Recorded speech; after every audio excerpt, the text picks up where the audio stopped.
વારાહી ગૌશાળામાં વીજ વોલ્ટ વધારી આપવામાં તંત્રના ઠાગાડૈયા। સાંતલપુર તાલુકાના વારાહી ખાતે જિલ્લાની સૌથી મોટી ગૌશાળા આવેલી છે।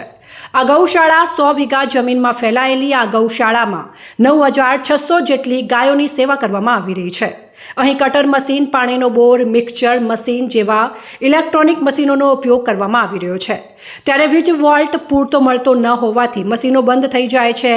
પૂરતું ગૌશાળામાં વીજ વોલ્ટ વધારી આપવામાં તંત્રના ઠાગાઠૈયા કરવામાં આવી રહ્યા છે। વારાહી ખાતે 2015માં હાઈવે ઉપર ગૌશાળા ચાલુ કરવામાં આવી હતી। તે સમયે 100 વોલ્ટના ટ્રાન્સફોર્મરની માંગણી કરી હતી, પણ યુજીવીસીએલની તાનાશાહીને કારણે 60 વોલ્ટનું ટ્રાન્સફોર્મર આપવામાં આવ્યું હતું।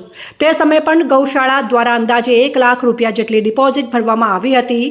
અત્યારે વીજ વપરાશ વધુ થયો હોવાથી વીજ વોલ્ટ વધારી આપવા માટે ગૌશાળા દ્વારા 6 મહિનાથી લેખિત રજૂઆત કરવામાં આવી છે। ત્યારે તંત્ર નવા 2 લાખ રૂપિયાની ડિપોઝિટની માંગણી કરી રહ્યું છે। એક ટ્રાન્સફોર્મરની બે વખત ડિપોઝિટો માંગવામાં આવે તો ગૌશાળામાં ક્યાંથી આવે? ગૌશાળાના ટ્રસ્ટી નરપતસિંહ વાઘેલાએ જણાવ્યું હતું કે જે તે સમયે અમે ડિપોઝિટ ભરી હતી।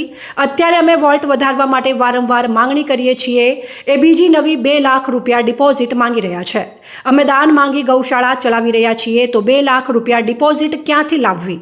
અમારી સરકારને નમ્ર અપીલ છે કે અમને તાત્કાલિક વીજ વોલ્ટ વધારી આપે।